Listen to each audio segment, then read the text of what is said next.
புதுசாக வைரஸ் வருது. எந்த வைரஸ் வந்தாலும் முதல்ல தொண்டை வலிக்குது, அதுக்கப்புறம் தொண்டையில் சளி கட்டுது, அதுக்கப்புறம் மூச்சு விட முடியல. இதுக்கு சிம்டம்ஸ் முக்கால்வாசி வைரஸ்க்கு இப்போ வர வைரஸுக்கெல்லாம் பார்த்திங்கன்னா சிம்டம்ஸ் இதாக தான் இருக்குது. அப்படி இருக்கும்போது நம்மளுடைய தொண்டையில் என்ன இருக்குது? இந்த இடத்துல விசுத்தி சக்கரம் இருக்குது. அந்த விசுத்தி சக்கரத்தை நம்ம பலப்படுத்தணும்னா எவ்வளோ பெரிய வைரஸ் வந்தாலும் அது உள்ளே இறங்காது. பார்வதி தேவியே பரமேஸ்வரனுக்கு அப்படியே கண்டம்னா பார்த்திங்களா, அப்படியே இந்த இடத்துல வந்து பிடிச்சி அப்படியே நிறுத்திட்டாங்க. அப்போது நமக்கு வந்து ஒரு இந்த வைரஸ்னால் ஒரு அலர்ஜி, ஒரு தும்மல், விக்கல், இது எல்லாமே வந்து பார்த்திங்கன்னா மூக்கு வழியாக உள்ளே இழுத்து தொண்டைக்குள்ளே போய் அப்புறம் வயிற்றுக்குள்ளே போய் அப்புறம் நிறைய பிரச்சனைகள்லாம் பண்ணுது. அப்போது நம்ம விசுத்தி சக்கரத்தை ஆக்டிவ் ஆக்கணும்னா, அது மட்டும் இல்லாமல் நமக்கு ஒரு புத்தி சாதுரியம், சிந்திக்கும் திறன், இதெல்லாம் வேணும்னா ஆக்ஞா சக்கரத்தை தூண்டி விடுறது.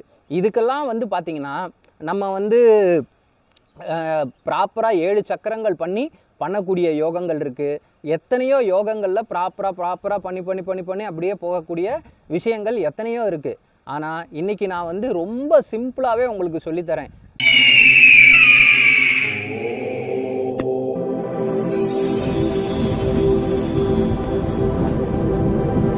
Eskahan Media.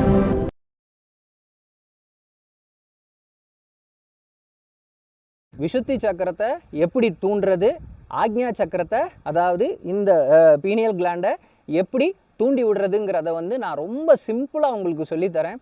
பெரிய விஷயம் ஒன்றுமே கிடையாது. நீங்கள் சிவோகம், இதுதான் மந்திரம் மூலமாக மந்திரத்தோட மூச்சுக்காற்றை சேர்ந்து நீங்கள் இதை பயிற்சி பண்ணும்போது விசுத்தி சக்கரம் தூண்டப்படும். அப்போ நோய் எதிர்ப்பு சக்தி இந்த இடத்துல அதிகமாகும்போது அவ்வளோ சீக்கிரம் இன்ஃபெக்ஷன் தொண்டையிலையோ மூக்குலையோலாம் வராது.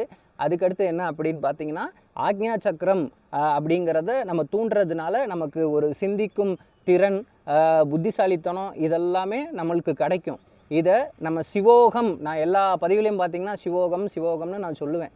அதுக்கு காரணம் நிறைய இருக்குது. இருந்தாலும் இன்றைக்கி அந்த மந்திரம்தான். இந்த மந்திரத்தை சொல்லி நீங்கள் அழகாக வந்து விசுத்தி சக்கரத்தையும் ஆக்ஞா சக்கரத்தையும் தூண்டி விட்டுடலாம். எப்படி அப்படின்னு கேட்டிங்கன்னா, இந்த பாருங்க, மூச்சு காற்றை உள்ளே இழுக்கும்போது மனசுக்குள்ளே நான் இப்போ வாயில் சொல்லி காட்டுறேன், ஆனால் நீங்கள் வாயில் சொல்லக்கூடாது, மனசுக்குள்ளே சொல்லணும். இந்த பாருங்க, மூச்சு காற்றை உள்ளே இழுக்கும்போது சீ, ஒரு செகண்ட் நிறுத்துறீங்க. அடுத்து ஓஹம், திரும்ப சொல்கிறேன். வாயை மூடிக்கிட்டு மனசுக்குள்ளே தான் நீங்கள் சொல்லணும். மூச்சு காற்றை உள்ளே இழுக்கணும். நல்லா கவனிங்க. மூச்சு காற்றை இப்போ நான் உள்ளே இழுக்கிறேன், உங்களுக்கு தெரியறதுக்காக நான் அப்படி சொல்லி காட்டுறேன். இந்த பாருங்கள், சீ,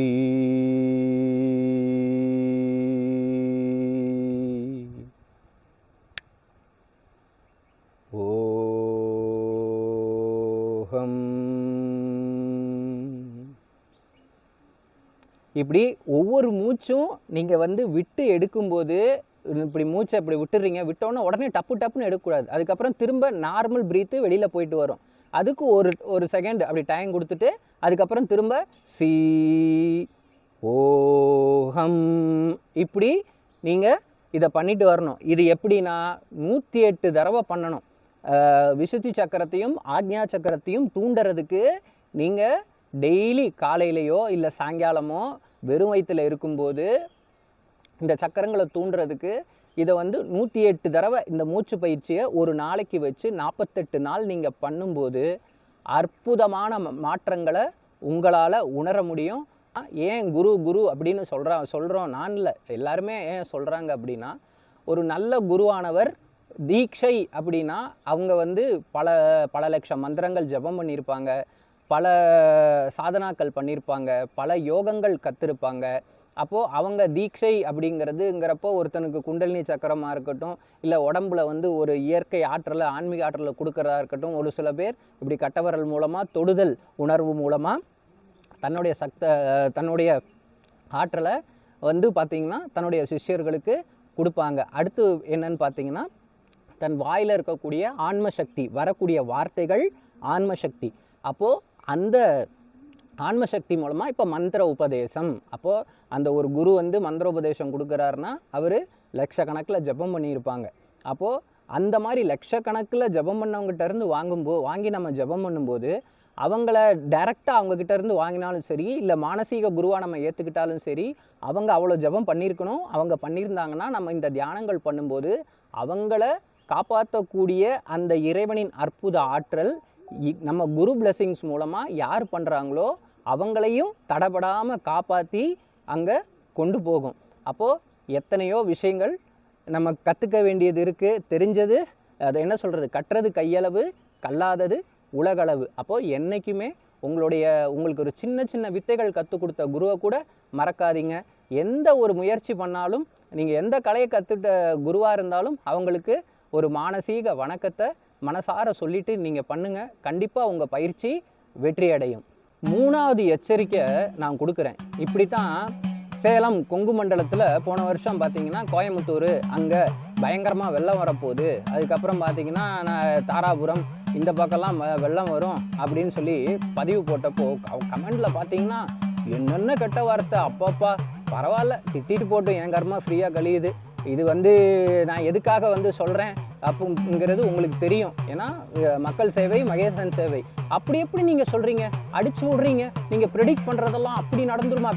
எனக்கு நடக்கணும், நான் சொல்கிறது பார்த்தீங்களா, நான் சொல்கிறது நடந்துருச்சு, நான் பெரிய ஆள் அப்படின்னு காட்டுறதுக்காக நான் எந்த பதிவுமே நான் கொடுக்கறது கிடையாது. அப்படிலாம் கமெண்ட் போட்டாங்க. அதுக்கப்புறம் கோயம்புத்தூரில் ஃப்ளட்டு காரெல்லாம் தண்ணியில் மிதக்குது. அதே மாதிரி தாராபுரம் அந்த பக்கம் உடுமலைப்பேட்டை இந்த சைட்லாம் பயங்கர வெள்ளம் எல்லாம் சேலம் இந்த சைட்லாம் வந்ததுக்கப்புறம் கமெண்ட் போட்ட ஒரு ஆளை கூட காணோம். புரியுதா உங்களுக்கு? அப்போது இந்த கமெண்ட் என்ன போட்டு திட்டுறாங்கங்கிறதுனால எனக்கு வருத்தம் கிடையாது, பாராட்டுறதுங்கிறதுனால சந்தோஷமும் கிடையாது. எனக்கு என்ன தெரியுமோ அதை நான் சொல்லுவேன். நான் ஏற்கனவே சொல்லியிருந்தேன், இனி மக்களுக்கு மிகப்பெரிய ஆபத்து ஒன்று காத்துக்கிட்டு இருக்கு. நீங்கள் தயவு செய்து, நான் ஒவ்வொரு தடவையும் நான் இந்த 3வது எச்சரிக்கையை இதை கொடுக்குறேன். ஏன்னா நான் 3 வருஷமாக சொல்லிக்கிட்டு இருக்கேன் வரப்போகுதுன்னு. அதுக்கான நேரம் வந்துடுச்சு. Prevention is better then cure. வருமுன் காப்பது நல்லது. தயவு செய்து நான் சொல்கிறத கொஞ்சமாவது ஃபாலோ பண்ணுங்கள்.